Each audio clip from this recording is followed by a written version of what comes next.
What's up, everybody? Welcome to the Twin Wrestle Pod. If you're new to the channel, make sure to subscribe. Today's video, we're going to be talking about AEW All In Texas, scheduled for Saturday, July 12th in Arlington, Texas.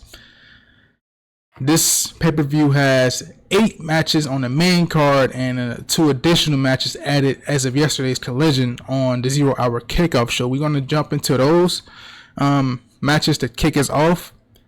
And anything you want to say to the people before we start this? No, just glad to be back. That's it. Okay. We'll try to do this often as we can, but with schooling and working on homework and stuff like that, it's kind of hard for him to jump on here for the most time. So we're going to try to do it from time to time. But we're going to get into this. We're going to start with the 0 Hour Kickoff show. We have 2 matches. We have the Don Callis family, consisting of Lance Archer, Trent Beretta, Rocky Romero, and Hechicero, taking on the conglomeration, well, half of it. Tomohiro Ishii and Kyle O'Reilly teaming up with Hologram and Big Boom AJ with Big Justice and the Rizzler. Okay, I see you got your hand now. What you got to say? Who is the conglomeration? Who is that? Who is that consist of? It used to be Kyle O'Reilly. I think Tomohiro Ishii. If not Tomohiro Ishii, I think it was Shibata. I can't remember. But Mark Briscoe. All right, and I think Orange Cassidy. That's what it used to be. I don't know why I'm asked. I just was curious. I don't know if that was Adam Cole and them group or whatever. No. So I mean, I'm gonna let you go more in depth on this if you like to. I just think this match is a big melting pot of garbage, in my opinion. AEW is synonymous with mixing random people and putting them in multi-man matches, tag team matches. I mean, I can't really speak on too much because I didn't really follow Collision. But this looks like the epitome of just trying to get everybody on the card. I mean, we have Lance Archer, who went from Brian Case to now he's on the Callis family. Who else is on the Callis family? Whatever. I mean, the usual. Takeshita, Kyle Fletcher, Josh Alexander. They got a big melting pot of people in the family, and it turned into the NWO. It went from one idea to something else. Then the Colorado tag team. I mean, come on now. Who is it? What's his name? Gravity? Which one is it? With the mask? Hologram. Clown show. I guess I'm picking the baby faces because you ain't gonna lose. What's his name? Big Boom. Whatever the fuck his name is, he ain't gonna lose. So that's who I'm picking. This match it's a nothing match. In my opinion, you shouldn't even watch the 0 Hour, but that's just me. Continue. Yeah, I mean, it's really to get the social clicks and to get the numbers and to get the crowd excited. Sure. For fans of Big Boom, AJ, the Rizzler, and Big Jeff. So that's what this match is designed for. So we already know going into this match who's going to win this match, which is the team of Kyle O'Reilly, Ishii, Hologram, and Big Boom AJ. We know that. And if Brian Cage weren't hurt, he'd be in this spot. He'd be replacing Rocky Romero, and they'll still lose. So we already know what to expect. Wait. Don't they got Trent Beretta on the College family too? That's who won the match. Yeah, I know. I'm just saying. Didn't he turn heel like what, a year ago or some shit? Yeah. In the family, what? All for nothing. Yeah, he just came back like a month and a half ago. He dropped his partner off like a bad habit. You ain't seen his partner since. I think Chuck Taylor's something wrong with him physically, but I mean, he had to retire because of his neck. They just look like crap. This whole match looks like a big turd. Period. All right. Go ahead. Next up on the 0 Hour show, we got FTR taking on the Outrunners, which will be a good matchup, a really good matchup. The Outrunners are a great tag team. We know what FTR is capable of. Outrunners, the last time I've seen them, I mean, they were just on Collision yesterday, but the last time prior to that, I've seen them was going up against Lashley and Shelton for the tag team championships. That's the last time I had seen them. But I expect FTR to get the win in this matchup just because they are the heels. They have been on the roll as of late. They've been winning since they turned heel. They've been winning countless matches, and they just got to be still built up until we get the eventual return of Adam Copeland. We might get him on the 0 Hour Kickoff show, but we'll see. I don't know if you want to make him return on the kickoff show, but they did for Jamie Hayter last year, so I wouldn't rule it out the realm of possibilities. But FTR should get the win here, and then Adam Copley come in and make the save or something like that. Anything you want to add on to that?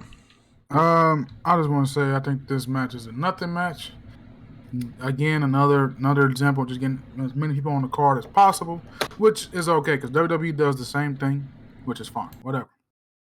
But my problem with this match is we just seen it on, I don't know if it was on Dynamite or Collision, but FTR just beat these dudes. So you telling me they're going to turn around and beat them again at All In? What's the point? I'm just saying. If the Outrunners are they over, they're a good tag team. Why would you beat them twice in a row? Just regurgitate the same match. FTR is probably picking up the win here. Yeah, just another match. All right, man. Let's get off to the main card, shall we? We're gonna talk about and start with the AEW's Trios Tag Team Championship matchup. We have the Ops, Samoa Joe, Katsuri Shibata, Powerhouse Hobbs versus the Death Riders, Claudio Castagnoli, Wheeler Yuta, and Gabe Kidd.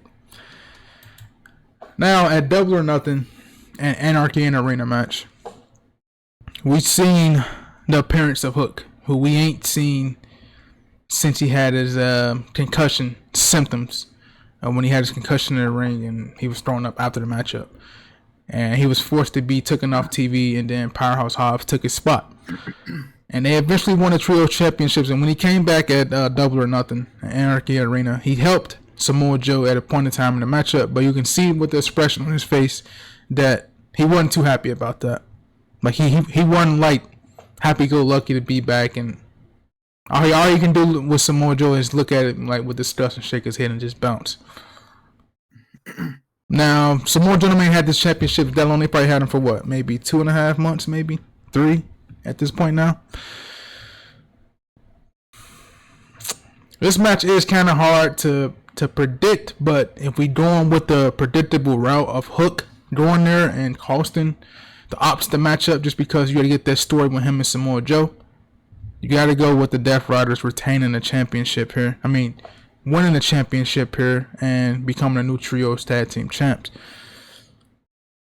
I'm conflicted with this because I don't know how the main event is going to pan out. Because if Moxley win and then they lose this matchup, then you just have the same scenario. But if they win and then Moxley lose, that can be something intriguing within the Death Riders and another story to bridge. And then from there, they might need a new leader or something. I don't know. We'll see.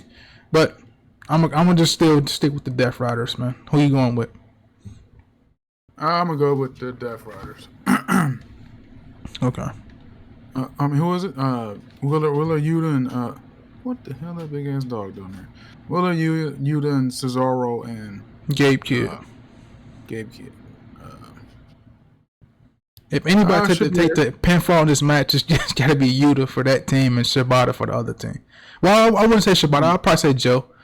Just if Hook hitting with a title or something.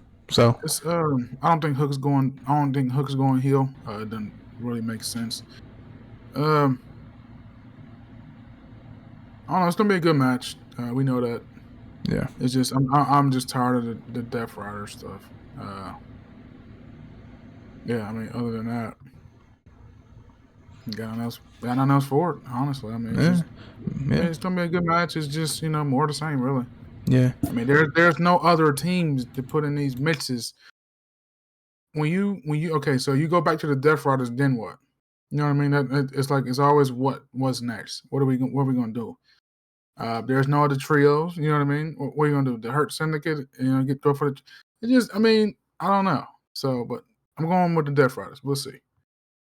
Just not curious to looking forward to what goes next. That's all. Yeah, what this is going to do, it's pretty much, in my opinion, is everything after All In. Tony Khan got to really put on a creative hat because you can go 2 directions. You can go Hook being a heel and costing the match, or Hook helping him win the match, and then you have a story after that precedes that, and then he eventually turned heel later down the line. I don't know, but this got to do with Tony Khan. He had to put something coming out of this matchup. I'm gonna still stick with the Death Rider still. All right.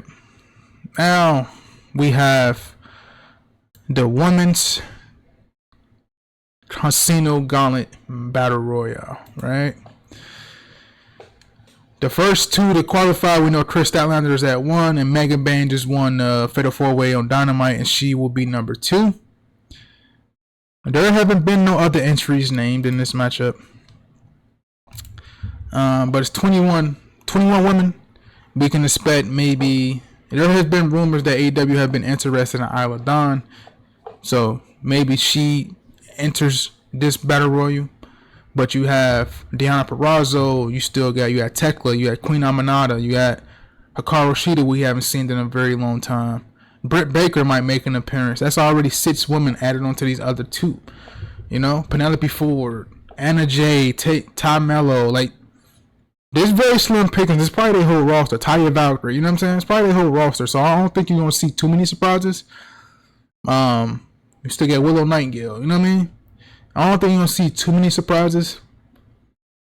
Everybody either going with Megan Bain to win this because they just don't know who. I'm not going to go that route. I'm going to go with a person I think that should have won last pay-per-view and should be challenging for the championship. And on this pay-per-view, I'm going with Jamie Hayter because I don't know if she's legit hurt, but we haven't seen her since after Double or Nothing where she had attacked by Tekla. She should come back and she should win this and get the future championship match, no matter if it's with Mercedes if she win or Tony if she win later on in the night. Jamie Hayter got to be the next up, man. Sorry, I can't. My opinion, it should be Willow because we already seen Willow versus Mercedes. We've seen that 2 years ago at Double or Nothing. Her and Tony we haven't seen, but it can't be the same people. Chris Statlander can't be her. Megan Bain can't be like. Let's put it Jamie Hayter. I'm taking Jamie Hayter for the win. Who you got?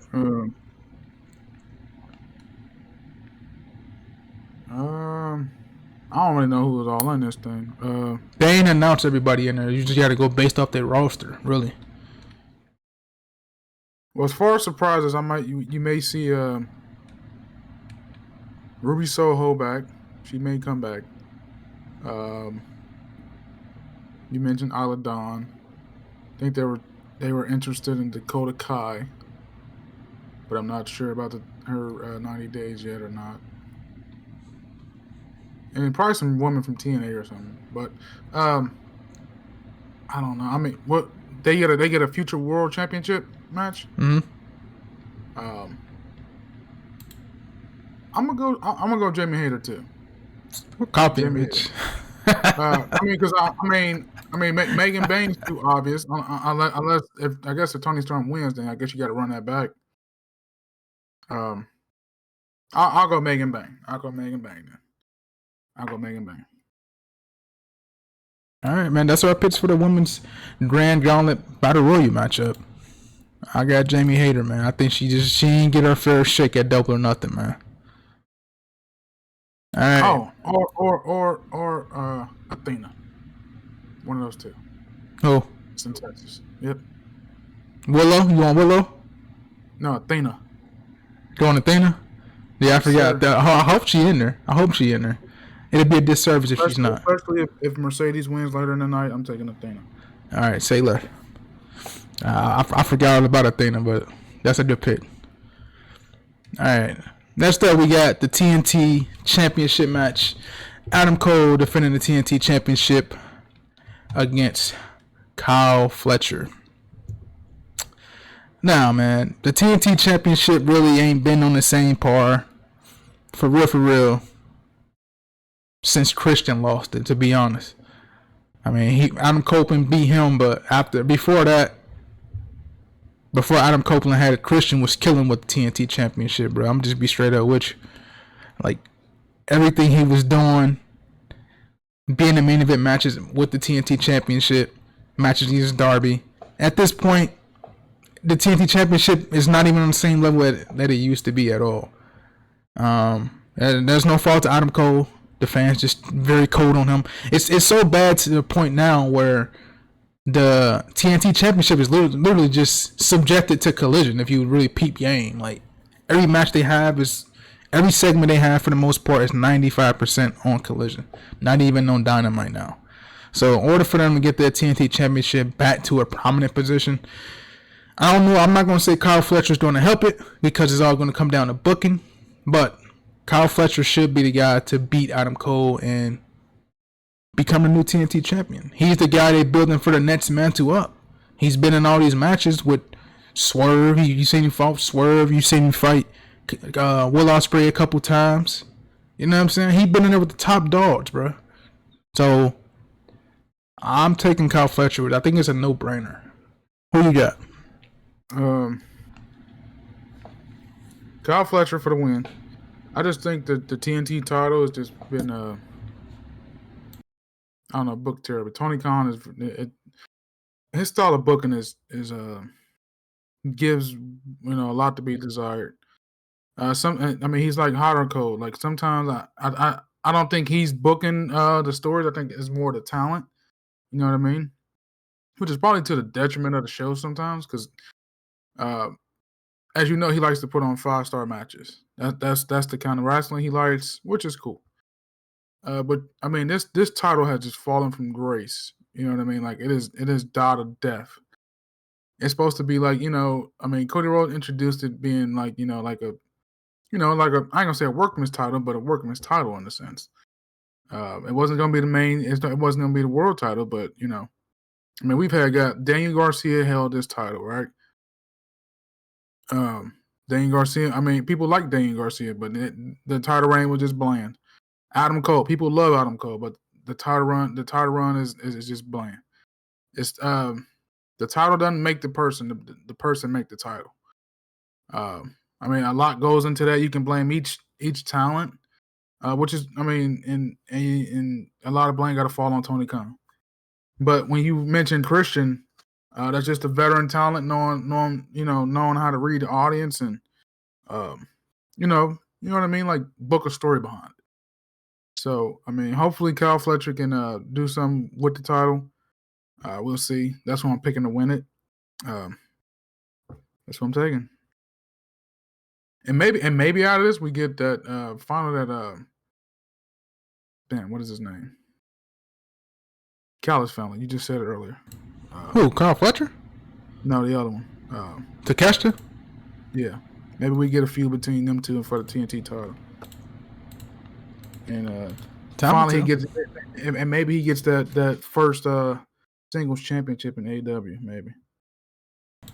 Time or two. But Kyle Fletcher for the win. That's the no-brainer pick, man. You gotta go him. All right, man. The AEW Tag Team 3-way matchup.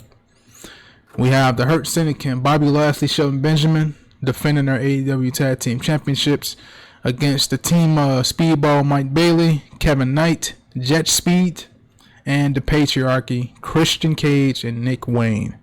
Christian Cage and Nick Wayne just got added to this match maybe, I want to say 2 weeks ago, possibly 2.5. I love the story between Christian Cage and Nick Wayne. I love the fact that Christian held off his reunion with Adam Copeland just so he can further develop the story with Nick Wayne and himself. Nick Wayne, I think he's still the current Ring of Honor television champion, if I'm not mistaken. He should still be in the Ring of Honor champ, right? He just got came from Japan not too long ago in the Super Juniors, right?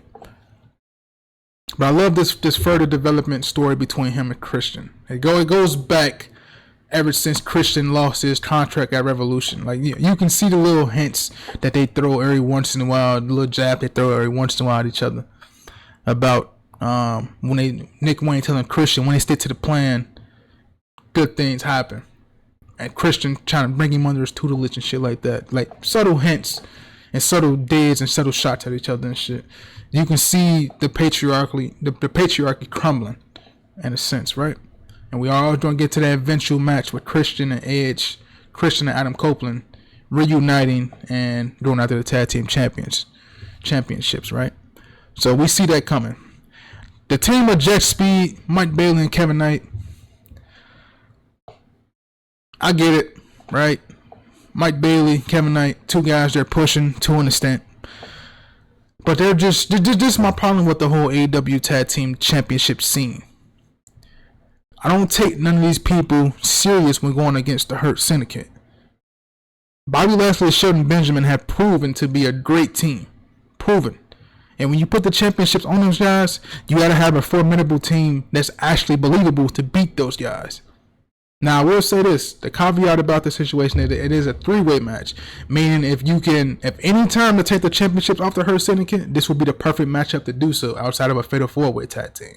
Because Bobby Lashley and Shelton Benjamin don't have to be included in the pinfall to lose the championships. So this would be an ideal way to get the championships off of them. But then what after the fact? This is like my problem with them having matches on the pay-per-views at all. Like, no tag team is going to be believable enough to beat Bobby Lashley and Shelton Benjamin. I see the same thing with this matchup here. You're going to have so much conflict between Christian Cage and Nick Wayne, some sort of form of miscommunication in this matchup, and that's going to cost them the match. Jet Speed, they just got the upper hand on Lashley and Shelton Benjamin on Collision and Dynamite. It won't end that way come Saturday. Lashley and Shelton, I'm taking for the win here to retain the championships, and possibly we waiting for either Copeland and Christian to take the championships off of them, or FTR to take the championships off of them in some form or fashion with the help of MJF or something. You got to do something monumental to get the championships off of them. But I'm still going to take the Hurt Syndicate to retain the championships Saturday night. What about you? I'm taking the Hurt Syndicate. No, just like that. I mean, these two. I don't care what you put. These two teams ain't realistically beating Bobby Lashley, and that's just Bobby Lashley by itself. Shelton Benjamin added on just the icing on the cake. There's no team in AEW that is going to beat the Hurt Syndicate. Maybe if you put Edge and Christian together, you can somehow find some way to make that work. But realistically, there is no team even remotely close to Bobby Lashley and Shelton Benjamin. Just being honest. Like there's no like if you pick anybody else in this match, you must be fucking crazy. Just period. There may be a Nick Wayne may turn on Christian here, or the FTR may come out and play a part. We don't know yet. But yeah, Speedball Mike Bailey, Kevin Knight's taking the L right here. He's getting dominated. Checked off the list. Move to the next. Yeah, I'm with you. I will say this though. With the rumor of the whole father and son tag team championship that Tony Khan has been locked away in the vault for the last year, that he made last year, has been locked away. It perfectly suits Christian Cage and Nick Wayne, but other than that, there ain't no father and son duo who's legit can be father and son championship. All I can think of is that being a label. Bring the fucking titles out to fucking existence. It's a stupid idea anyway. It doesn't even make sense. I don't know why you need father and son tag team titles when you just got tag team titles and you can make them two tag team champions if you really wanted them that bad. I can tell you. Waste of money. It's just a millionaire spending money whenever however he wants. They getting smashed. I'm just saying that's the rumor that's been floating around the past couple of days. But I'm gonna leave it here. FTR and Christian Cage and Nick Wayne did have interactions with one another backstage, so they may play a part in helping Christian Cage and Nick Wayne win. Possibly, that possibly might happen. So you never know. But still going Hurt Syndicate no matter what. So what we have, the men's Casino Gauntlet match. Yep. So I mean it's the same sort of the match as the women's. 21 competitors, right? Mm-hmm. So is it like a battle royal or just like first one fall to a finish? I forget their rules. I think it don't have to be a whole battle royal per se.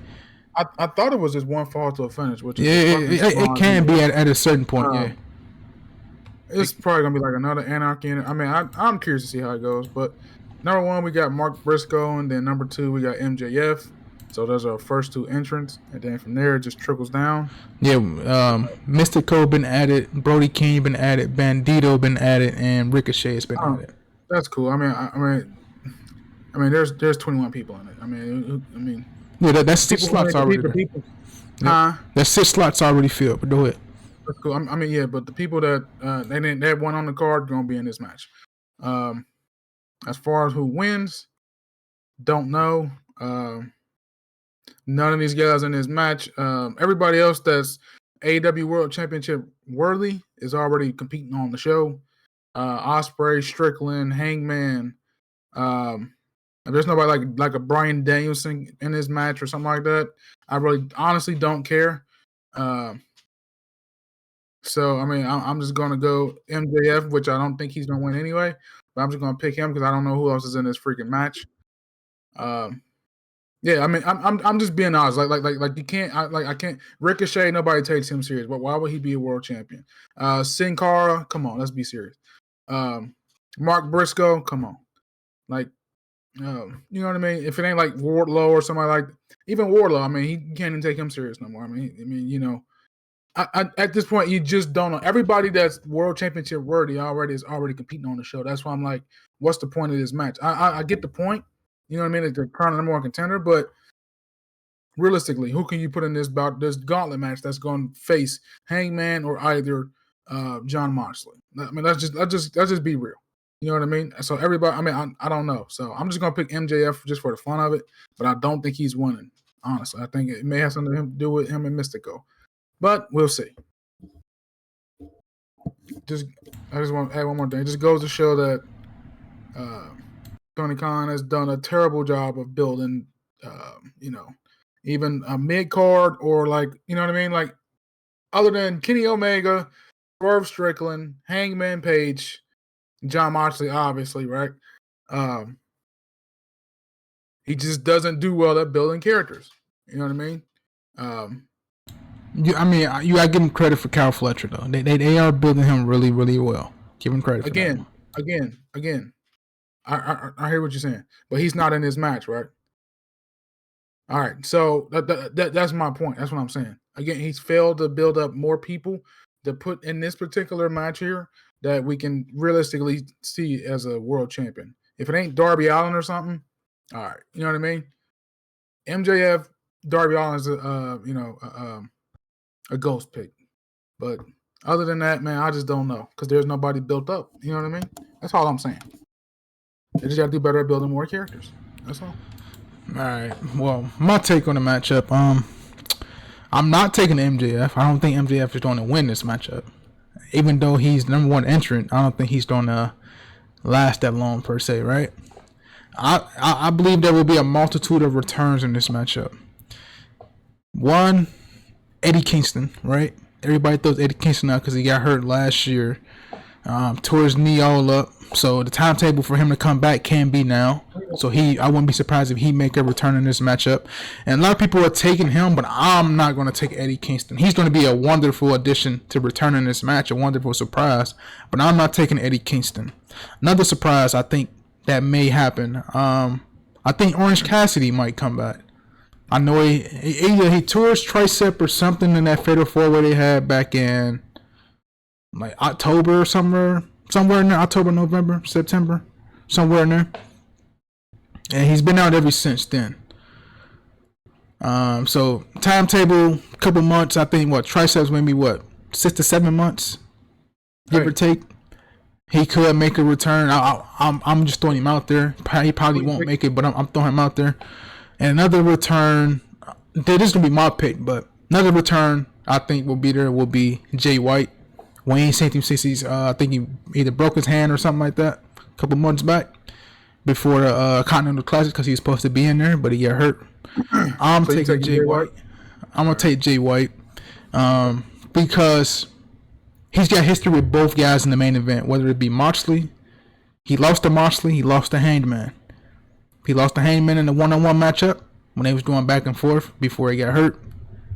And he would be the perfect person if Hangman were to win this championship as a heel to go up against Hangman and be the first challenger. So I'm gonna take Jay White. That's gonna be my pick, man, because he can work either babyface or a heel. But I expect him to come back as a babyface in this match and then eventually turn it to a heel once we get further down the line. So I'm taking Jay White. Anything else you want to add, or are you good? No, I mean, I'm taking Darby Allin. Okay. Taking Darby? All right. Mm-hmm. I won't be surprised if Darby in there neither. That'd be smooth. All right, man. Now, we get into one of our 3 main events. And that being... Huh? To the tag team. You said tag team? Yeah, you talking about the No. What are you talking about? We talking about Omega. Nah, let's say that for later on, man. I mean, What you want to do, the 3 main events back to back to back? No. All right, well, let's work on Swerve and Ospreay versus the Butts. Go ahead, brother. Take it over. Go ahead. You know me. Again, this is just another. I get it. I think they've. I don't know if the Butts screwed Will Ospreay, but I know they screwed. At least they screwed Swerve. But this is another example of just throwing something together. I'm just saying. In my opinion, hold on, just let me finish. In my opinion, like I said, Swerve and the Bucks have a problem, right? Because they screwed him at Revolution, our Dynasty. I'm sorry, right? In the main event, correct? I don't know what their beef is with Ospreay. I think Swerve asking for help or something. If I'm wrong, let me know if I'm wrong. But I just think this is just another way to get them on the card, man. Which is fine. These are some of your top stars. It's just, the way we get into some of these matches is it's just pathetic, in my opinion. We really about to have them fight for the EVP status. Okay, sure, whatever. It's a part. Who's gonna really believe if they lose this match, they're not gonna be really EVPs of the company, right?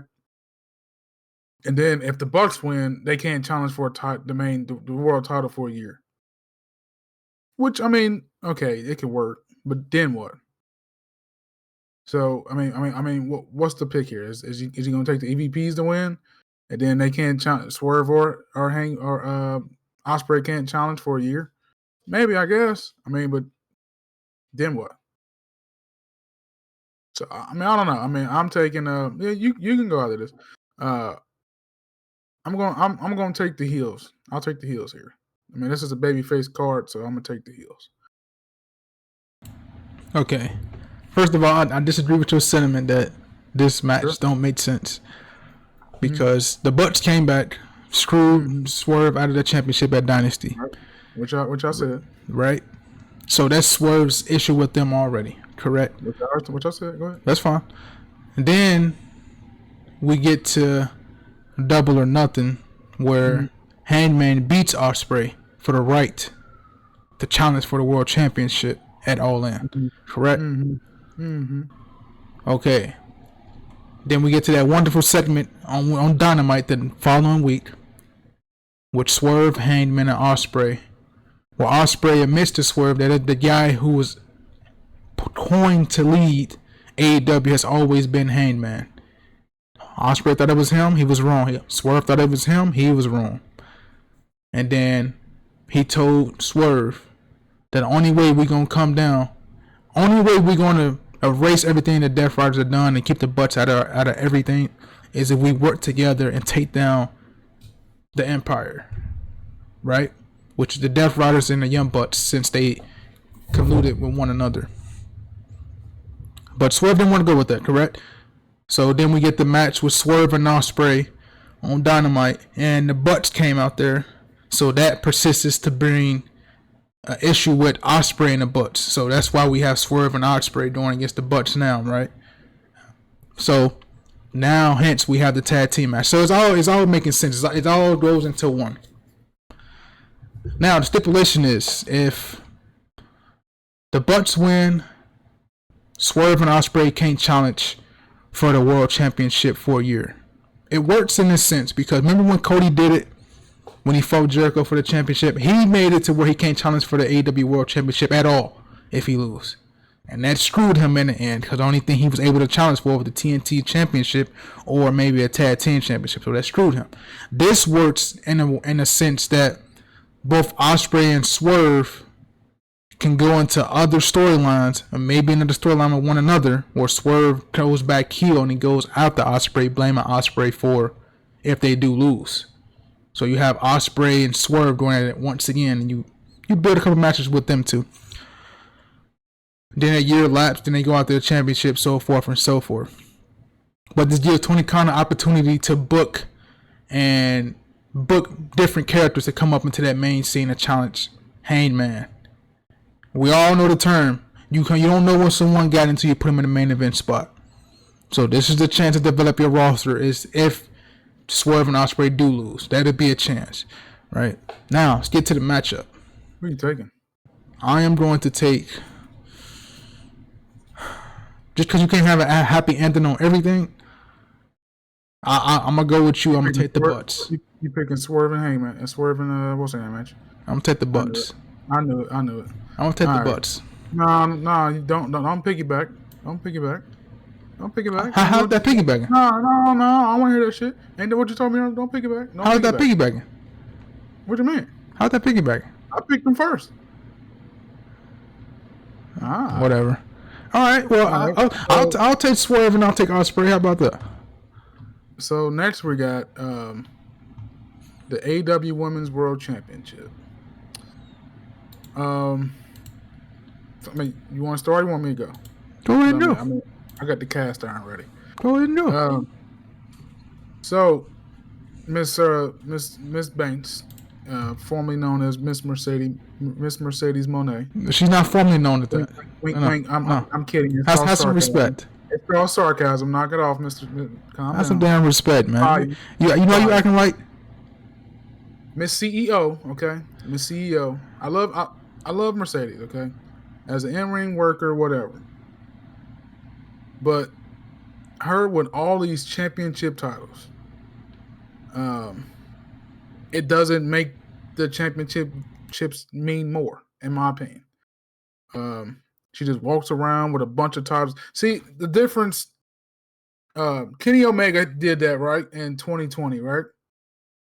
And she's doing it now in 2024, 2025. The difference is Kenny Omega kind of elevated, you know what I mean, every championship he had, in my opinion. Her so much, no. I think it's just the sake of her just winning titles, you know what I mean? And I don't know if she's been undefeated for a year. I don't know. I think she's undefeated. She started off wrong, you know, didn't compete, you know, for months. Came in, won the TBS title, okay, cool. Won the Earnhardt Cup, cool. And now she's the number one contender for the Tony Storm's world title. I think it's Tony Storm time doesn't need to end here. Tony Storm is the best women's character going in AEW. I'm taking Tony Storm, but I just think this needs to start a downfall of Mercedes losing all those titles. I think Tony Khan wants her to become the longest reigning TBS Women's Champion, which is whatever. But I think Mercedes needs to get knocked down a peg, and then she can come back and win the women's world title. I don't think this is the chance for her to win it, in my opinion. I wouldn't put the title on her, but we don't know what Tony Khan is going to do because I don't know. Maybe he's a big fan of Mercedes, so we'll see. I'm taking Tony Storm though. Yeah, I'm gonna agree with you. I'm taking Tony Storm as well, but just because Mercedes has all these belts, man. She's been TBS champ for a year, and her winning the world championship, I feel like it's just, I don't want to say belittles the roster, but it makes a lot of women on the roster obsolete because she's already beaten the majority of the women that you have on that she put on TV. She's beaten the majority of them. Chris Statlander, she beat like twice. She beat Willow Nightingale to become champ. She beat Jamie Hayter at Double or Nothing. She beat Mina Shirakawa, who just signed with the company. She signed with the company at Double or Nothing, right? No, the pay-per-view before Double or Nothing. No, Tony Storm beat her at Double or Nothing. Matter of fact, Mina Shirakawa, she lost. You don't put Deonna Purrazzo, Taya Valkyrie. She beat Britt Baker last year at All In. Like, she's beating all the women that you put on the TV screen. She's beating all of them.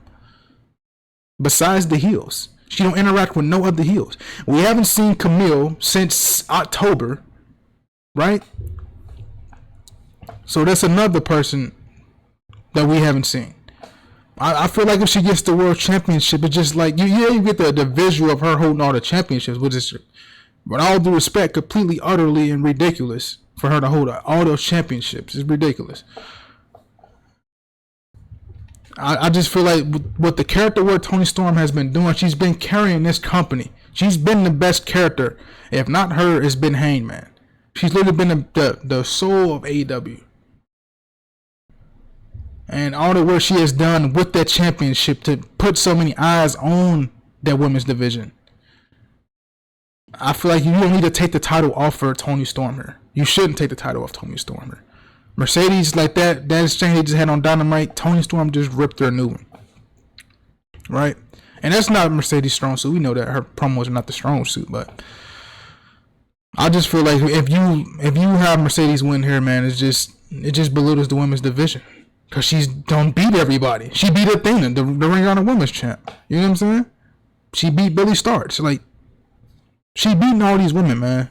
So, like, y'all need to have a story to where she loses here, and it shows no matter what she do, she can collect all the championships that she wants. And to point of the words that Toni Storm said on Dynamite, legacies don't mean nothing. We all gonna die eventually. That her legacy doesn't mean nothing. How good your legacy is, you still can't beat me and take the championship from me. So Toni Storm has to be the rightful person to win this match. Like I said, in the women's gauntlet, I'm taking Jamie Hayter because she can have a great match with either woman. She need to get something out of this whole triangle, man. So I'm taking Toni Storm as well, man. And we'll see what comes out of it. All right. Next up, man, we have the unification match for the International Championship and the AEW Continental Championship. Kenny Omega holding the International Championship. Kazuchika Okada holding the AEW Continental Championship. Winner takes all. We know what to expect out of Omega and Okada. If you never watched one of their matches, you in for one of the best professional wrestling matches in history. These dudes have killed the Tokyo Dome numerous times. They're going to burn down All In Texas. Right? I'm looking forward to this matchup, man. Probably of all the matches on here, I'm looking forward to this one. This is going to be a classic in and outside of the ring on both fronts. The way it's been built up has been wonderful. The elbow drop to Kenny Omega on that gurney and him spitting up that vial of blood was crazy. Crazy visual, ridiculous but crazy visual as well. Kenny Omega coming back and saving Kota Ibushi from Okada a couple weeks ago. I'm looking forward to this matchup, man. It is a toss-up for real because Okada hasn't really been featured as much, really. He's been there as comedy. He have his matches here and there, whether it's Kyle Fletcher, like matches in the Continental Classic, whether it's against Mark Briscoe, Kyle Fletcher, the list goes on, right? Okada just been sitting back, collecting his millions and chilling and going out to work as little as possible, which isn't a bad thing. He don't have to kill himself like he did over in Japan. So that's a good thing. I'm gonna take, just because you can have too many fucking happy endings, man. This match is so hard to call, bro. It really is. But Okada, he's in the Don Callis family now, so I'll go. I'm gonna go with Okada in this matchup. I'll go with Okada to unify the championship and winner takes all, and Kenny Omega lose. Who you got? I'm taking Kenny Omega, the cleaner. You got Kenny? The cleaner will get it. Yes, the cleaner will get it done. Sound good? You got no reservations for me, man. I mean, this is the hardest match to predict. I don't think this match will main event because no match should main event more than a world championship. Just me keeping it old school. Main event championship match should be the World Heavyweight Championship as always. The crown jewel of the company. Alright, and speaking of the crown jewel of the company, we got the Texas Death Match with the AEW World Champion Jon Moxley defending his championship against Hangman Adam Page, who is, to me, the greatest character in AEW. From, like, this, I'm going to say it off rip. If Hangman don't win this match, I don't know, man. I don't know if I can watch AEW the same way anymore. Just because if you go and look on some of the interviews Heyman has been doing recently, where he talked about his last 2 to 3 years, how everything affected him, like to come from being a good guy, then reverting to a crazed maniac, and then forming back into a little bit of a good guy, but still got the bad tendencies about him, darker version. But he's just that guy you want to get behind because of his story. Like, everything about him, he is AEW, bro. It's been coined with him from the start. When he fought Jericho back at the beginning, the first ever match for the AEW World Championship, Hangman was in there, right? Hangman is in this match for the World Heavyweight Championship yet again, for a guy who has, I'm sorry, Darby, he has a better story than you. Even though you are original as well, Heyman has the better story, bro. This comes down to character work, puts you over on another level. Period, point blank. And for him to go from where he was back then to metamorphosis into the character he is now, and people are genuinely behind fucking Hangman, bro. If AEW and Tony Khan don't do this shit the right way, you can't look at AEW the same again. Hangman must win this match. He must win this match. And end this fucking Death Riders angle forever. I'm taking Hangman, bro. Period, man. He gotta win this fucking match. Well, I'm taking the Cowboy. Cowboy to win in Texas. It's only right. Storybook ending. Yeah, you said it exactly. Storybook fucking ending. Hangman Page should fucking win this matchup. No ifs, ands, buts about it. I don't care. We know it's a death match. We know it's going to be a lot of interference from the Death Riders. You're probably going to see the Ops in there retaliating from earlier in the night. You're going to probably see, you might see Darby Allin, maybe, just because the last time you seen Darby Allin, John Moxley kicked him down the stairs like Randy Orton did, Mick Foley back in the day. Last time you seen Darby was there. And the last time these two was in a death match, and I think Hangman lost the death match to Moxley. So a little bit of history with these two in death matches. But we already know what's going to happen in the death match. Organized chaos pretty much is going to happen. So you're going to see a lot of people in this match. Swerve, Ospreay, Young Bucks. The list goes on. But the outcome should be Adam Hangman Page winning in Texas. Like my brother said, the storybook ending, bro. So buckle your seatbelt. It's going to be a great show, man. I expect it to be on for a very long time, but it's going to be a great show to be well worth it. Man, that's going to conclude the AEW All In Texas predictions. It's going to be an outstanding card. I can't wait. Be on the lookout for Evolution, which I'm going to record probably sometime tomorrow morning before all the festivities of All In Texas. And I'm not going to do nothing for NXT. I'll probably have it on in the background as we watching All In Texas. But be on the lookout for Evolution predictions coming up next. We'll see you guys in the next video, man. Peace out, y'all. See ya.